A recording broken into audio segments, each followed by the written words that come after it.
Le Centre d'application pour la santé de la mère et de l'enfant de l'École nationale de développement sanitaire et social qui se trouve entre l'hôpital Fann et l'université Cheikh Anta Diop, où une visite éclairée a été guidée par Madame Khady Faye Ndiaye, chef du Centre d'application pour la santé de la mère et de l'enfant, au cours de laquelle elle dit que ce nouvel hôpital est le don du peuple japonais comme symbole de l'amitié et de la coopération entre le Japon et la République du Sénégal. Réalisé d'un coût de 5 milliards de francs CFA non remboursables, cet hôpital offre à la mère et l'enfant le soin de santé efficace suivi de la parfaite commodité. À cet effet, les matériels et logistiques de la dernière génération sont disponibles, y compris les cabines d'accueil, d'information, d'accouchement, de réanimation, de gynécologie, de l'amphithéâtre, de projection, de visioconférence, les systèmes d'alarme dotés des extincteurs, les toilettes pour les personnes à mobilité réduite.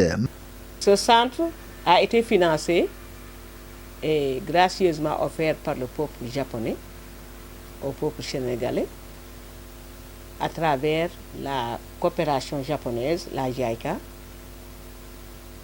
d'un coût de 5 milliards de francs CFA.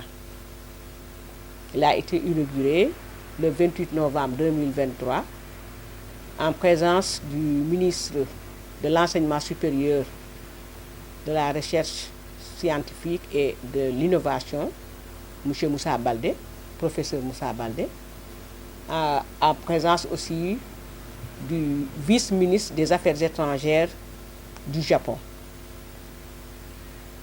Donc, depuis lors, ce centre fonctionne et il a 3 objectifs. Le premier objectif, c'était surtout pour améliorer l'offre de soins. Parce que nous sommes dans la zone géographique de Gaspard Camara, du ministère de la Santé et de l'Action sociale. Donc, l'offre de soins, avec l'acquisition de ce centre, nous espérons qu'il y aura une amélioration de l'offre de soins, étant donné que la demande est très forte à Dakar. Le deuxième objectif également, quand nous faisions la requête pour disposer de ce centre, il y avait des objectifs pédagogiques. C'est en même temps pour les enseignements, apprentissages. Vous avez vu qu'au deuxième niveau, il y a des salles de TP et une salle de conférence. Donc, ils vont servir à la formation pratique des étudiants de l'INDSS et même des sages-femmes et des infirmiers dans le cadre de la formation continue. C'est un terrain d'application parce que nous avions un problème de stage, de terrain de stage. Donc, ce centre fait office également de terrain de stage pour les étudiants infirmiers, sages-femmes et même pour les professionnels qui sont revenus faire des masters dans le cadre de leur formation continue. Dans la foulée, Dr Fatou Samba, gynécologue obstétricienne, a mis l'accent particulier sur la prévention et le dépistage du cancer et le col de l'utérus. C'est comme vous avez vu tout de suite, on était en train de faire la consultation et l'échographie chez une patiente.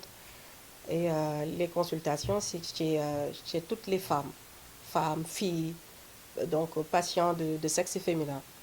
Donc depuis le bas âge jusqu'à l'âge adulte, voilà, et la vieillesse. Comme vous le savez, donc comme on est gynécologue obstétricienne, donc on gère depuis la grossesse, après la grossesse. Et donc après la grossesse aussi, c'est une période qu'il ne faut pas oublier. Donc il y a beaucoup de patientes qui sont dans le besoin de prise en charge et on oublie le plus souvent, surtout la ménopause. Et c'est durant cette période également qu'il y a l'apparition de beaucoup de maladies. On a fini certes la grossesse, mais il faut également maintenant le bien-être, le suivi, le dépistage des cancers. Et nous, on est particulièrement spécialisés dans ce domaine. Et donc, dans le suivi et prévention des cancers mammaires, des cancers gynécologiques tels que les ovaires, l'utérus, le col. Et donc, on fait également, et vous savez, le centre également dispose d'un colposcope qui fait que c'est un appareil dont beaucoup d'hôpitaux n'ont pas. Et donc, c'est un outil qui est très performant par rapport au dépistage. Et on sait que l'OMS donc, a préconisé la prévention et le dépistage de ces cancers et bien sûr également la vaccination des jeunes filles en vue de réduire l'incidence et la prévalence du cancer du col de l'utérus. Et c'est dans cette optique-là que le centre est particulièrement donc, à diriger ses activités dans ce domaine-là.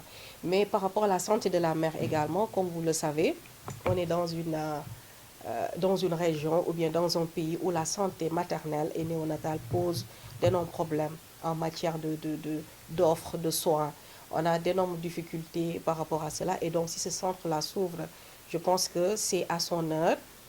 On sait que les patientes font le tour des hôpitaux. Vous pouvez avoir une patiente qui fait 4 structures sanitaires avant d'atterrir dans votre hôpital. Donc, si on a une structure de plus, je pense qu'on peut que s'en réjouir. Et par rapport aux autres offres également, qu'est-ce qu'on a? On a le suivi de la fertilité. Bon, moi j'ai l'habitude de dire fertilité, c'est infertilité en fait, mais j'ai plus l'habitude de dire fertilité. C'est par rapport à un de nos enseignants qui nous a toujours donc appris ça, pour ne pas dire infertilité parce que c'est un terme qui est un peu péjoratif, voilà, ou stérilité. Donc, nous travaillons dans ce cadre-là, suivi du couple dans le cadre du désir de grossesse, dans le cadre également de la ménopause, dans le cadre de la contraception ou bien la planification familiale. Madame Ndiaya Diallo, sage-femme d'État, accompagne les femmes enceintes dans le choix de la position idéale pour leur faciliter l'accouchement naturel. Bonjour, je m'appelle Ndiaya Diallo, je suis sage-femme au Centre d'application mère-enfant à l'École nationale de développement sanitaire et social. Ici, on adopte l'accouchement à style libre. La femme elle est libre de choisir le type d'accouchement qu'elle veut.